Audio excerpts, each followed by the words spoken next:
Komisi Pemberantasan Korupsi Republik Indonesia bersama pemerintah NTT dan juga para bupati dan wali kota Kupang sepakat bekerjasama memberantas korupsi di wilayah NTT. Kesepakatan ini dituang dalam penandatanganan komitmen bersama program pemberantasan korupsi terintegrasi.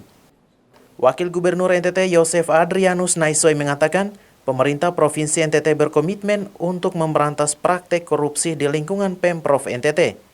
Dengan target tidak akan ada satupun kasus korupsi di Gedung Sasando. Upaya untuk tidak adanya indikasi korupsi di lembaga Pemprov dengan meningkatkan sistem pencegahan. Hal ini terbukti selama memimpin NTT terjadi peningkatan pencegahan korupsi di seluruh satuan organisasi perangkat daerah. Mantan anggota DPR RI ini menambahkan upaya pemberantasan praktik korupsi yang paling efektif yakni menciptakan sistem yang baik. Terkait pemberantasan korupsi di NTT, apa target pemerintah? Zero, harus tidak boleh korupsi. No? Korupsi itu kan dosa, jangan mencuri. Gitu. Di dalam agama apapun itu tidak boleh mencuri. Hak orang, hak kita, tidak boleh mencuri. Tapi di Nusa Tenggara Timur, selama kepemimpinan kami, ada penurunan tingkat pencegahan. Peningkatan tingkat pencegahan korupsi. Bukti bahwa kita level ke-6. Dulu kita level paling akhir untuk pencegahan korupsi itu. Tapi itu belum, tadi Ibu Lili mengatakan tidak, kita bukan bangga hanya dengan angka-angka, dengan tingkat itu, tapi harus zero. Gitu. Kalau peningkatannya seperti apa?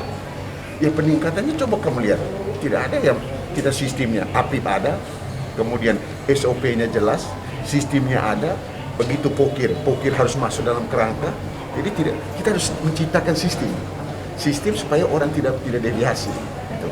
Mudah-mudahan dalam 2 tahun ini kami bisa membuat lagi lebih bagus supaya NTT ini bisa terbebas dari.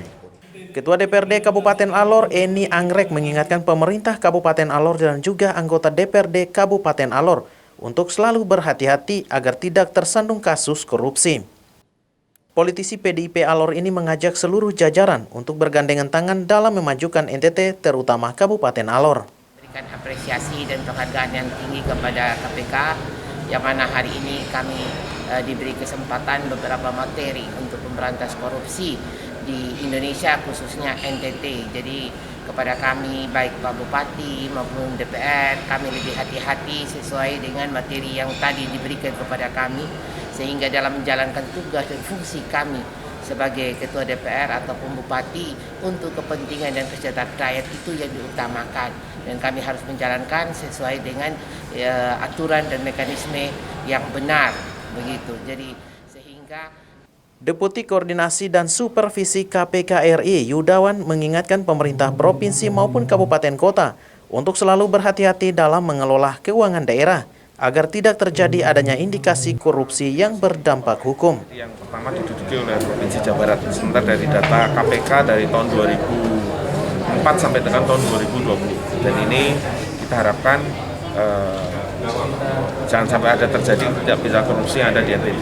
Jadi kalau kami dari Korsup memang mengutamakan pencegahan. Dari pencegahan itu ada 8 area yang menjadi intervensi KPK. Di mana 8 area intervensi KPK ini yang berdasarkan pengalaman atau penugasan di KPK dari tahun 2004 sampai dengan 2020, ya pasti penyelenggaraan negara itu melanggar 8 area itu. Maka dari 8 area itu kita ada semacam